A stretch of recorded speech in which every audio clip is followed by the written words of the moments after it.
I'm actually starting off now with the wooden peg. You can get these on the back of box canvas paintings. They're used to stretch them, but I just use them to paint with.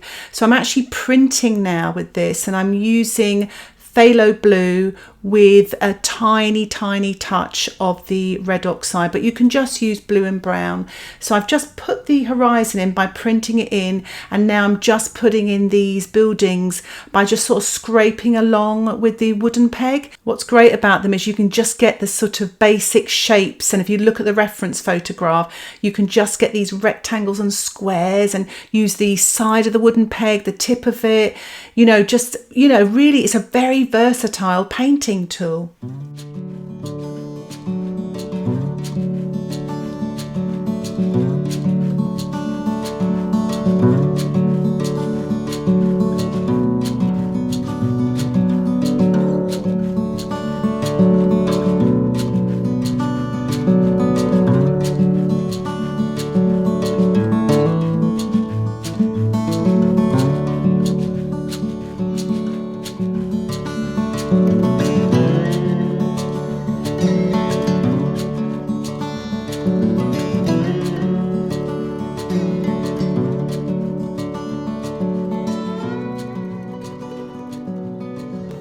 What I'm doing now is I'm just giving the painting a little spray. So the paints are still slightly damp. So I'm just spraying them to get the colour to sort of move a little bit. This is just it's my process of starting this painting, so I get these sort of shapes. So don't worry, because we'll be going over this again, but you just get these sort of ghost-like images, and it's quite nice to create a little bit of depth later in the painting. And what I'm doing now is just smoothing out the paint that ran up into the sky, just smoothing that out and doing the same thing in the water with this large hoghair brush, just using sort of horizontal strokes, just smoothing and blurring everything. And now I'm using some of that phthalo blue just at the top. If you look in the photograph of the sky, whoops, I got a big blob of cobalt blue there, but I've actually kind of mixed up the cobalt with the phthalo blue actually to get a nice sort of effect. But yes, looking at the reference photograph, it's lovely wispy sky, isn't it? It's beautiful. I've added a little bit of violet there as well. I've got some really strong colours here. In acrylics, we traditionally work dark to light, so getting all these darks on here. And obviously the surface is quite wet, so it's almost like watercolour painting wet in wet, but I haven't actually diluted the paints, but obviously a little bit of the board, the canvas board, is slightly diluted because it's damp. So I'm putting a really dark colour in this foreground of the water here, and there's a little bit of brown oxide here as well, but you could use burnt sienna or burnt umber to add to the purple and the blues, so it creates this really dark colour in the foreground. It looks quite atmospheric now, doesn't it? So I'm just blending a little bit here and pulling down as well to create the look of reflections. But this is kind of my underpainting. I'm getting warmed up, so there's no pressure, and just enjoy it. So I'm going back in now with I've got violet, I've got loads of colours actually on my little peg here, but it's the blue, it's the violet, it's the browns, it's lots of darks, so the reflections in the water.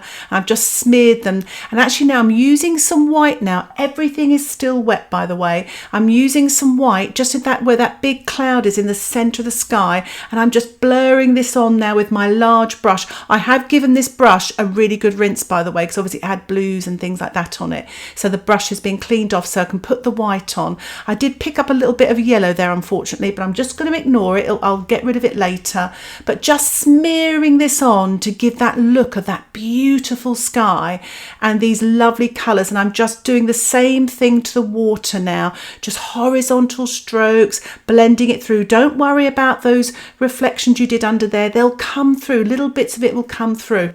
This is a really nice technique. Now I'm just using some kitchen towel and I'm blending. You could use your fingers to do this, but I thought some of you might not want to do that. So I'm just blending the colours, and every now and again I'll sort of just turn my bit of kitchen towel around because it'll have the paint on it. So just blend around those buildings there, sort of keeping the buildings in, the echo of those buildings, but you can smudge around them for the sky in the background. So don't be afraid, because with acrylics we can just paint straight over the top. So don't worry. And I'm doing the same thing in the water now blending.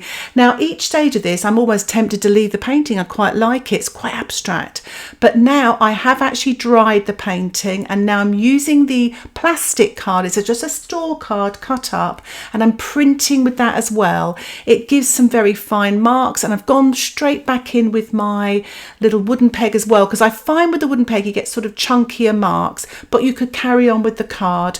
And I'm using the phthalo blue, the red oxide, a little bit of yellow ochre there, just to create the lighter buildings. And what's nice actually is I'm just sort of blending almost with the wooden peg on my little bit of palette there as well.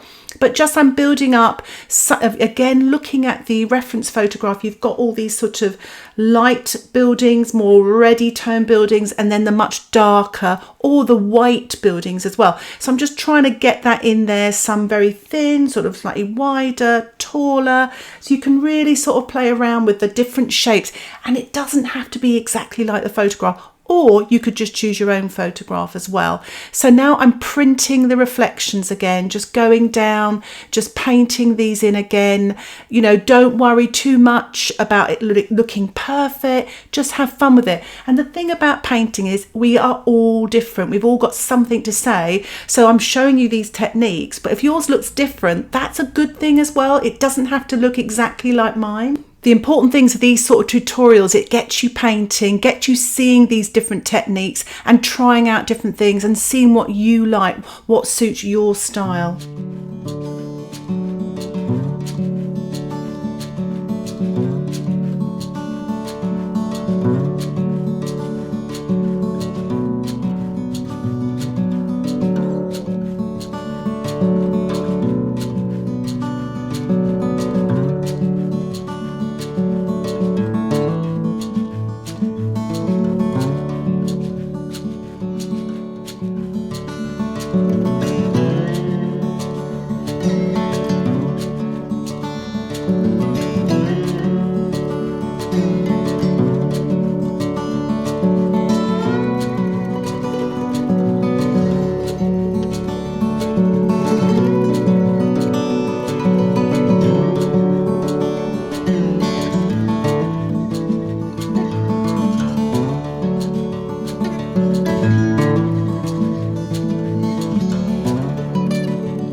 What I'm doing here is just using sort of the tip of the little wooden peg now, or the side of it, just to create sort of more windows and more details and textures, mainly using white with tiny bits of the yellow ochre mixed and things like that.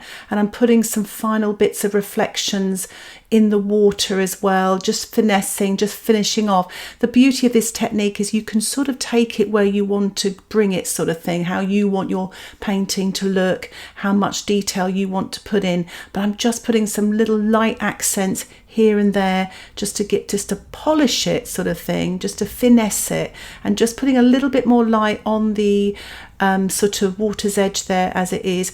I felt that I'd had too much, it was getting a bit busy there with all the reflections, so I'm just putting a bit of blue on there just to tidy it up. And I'm using a flat 1/4 inch brush here just to put a bit of the darker shadows in, and this is all wet on dry, so the surface is nice and dry for me. And I'm just blocking in a few shadows using some blue, and I'm actually using a little bit of black as well, and just again putting in a little bit more blue in this water here just to tidy that up, to simplify it.